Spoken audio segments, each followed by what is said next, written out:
Pebbles Gujarati. ચાર મિત્ર. એકવાર ચાર મિત્ર હતા.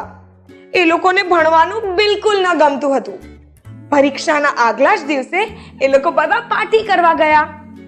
એ લોકોએ વિચાર્યું કે એ લોકો પ્રિન્સિપલને ખોટું બોલીને એક્ઝામ પછી ક્યારે આપી દેશે. પાર્ટીની મજા લેવા પછી બીજા જ દિવસે એ ચાર મિત્ર પ્રિન્સિપલ પાસે ગયા અને પ્રિન્સિપલને જૂઠું કહ્યું કે સર, ગઈકાલે રાત્રે અમે એક લગ્નમાં ગયા હતા. લગ્નથી પાછા ઘરે આવતી વખતે અમારી ગાડીનું ટાયર પંક્ચર થઈ ગયું. વધારાનું ટાયર ન હોવાના કારણે અમારે આખા રસ્તા ગાડીને ધક્કો મારી મારીને ઘર સુધી લઈ આવવું પડ્યું અને એટલે જ અમે બહુ જ થાકી ગયા છીએ.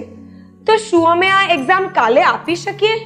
અને ત્યારે જ પ્રિન્સિપલે કહ્યું, કઈ વાંધો નહીં, હું તમને એક્ઝામ લખવાનો હજી એક ચાન્સ આપીશ.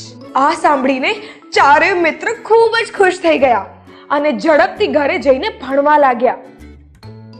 હવે એક્ઝામની ઘડી આવી. પ્રિન્સિપલે ચારેય સ્ટુડન્ટ્સને અલગ અલગ રૂમમાં બેસવાનું કહ્યું. ક્વેશ્ચન પેપરમાં બે જ સવાલો પૂછ્યા હતા. પહેલું, તમારું નામ શું છે? અને બીજું, ગાડીનો કયો ટાયર પંક્ચર થઈ ગયો હતો?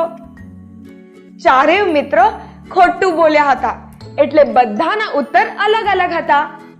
આ જ જોઈને પ્રિન્સિપલે એમને ખોટા પાડી દીધા. આ વાર્તાથી આપણને એ શીખ મળે છે કે જૂઠું બોલવું ખોટી આદત છે, એટલે આપણે ખોટું ન બોલવું જોઈએ. પેબલ્સ ગુજરાતી.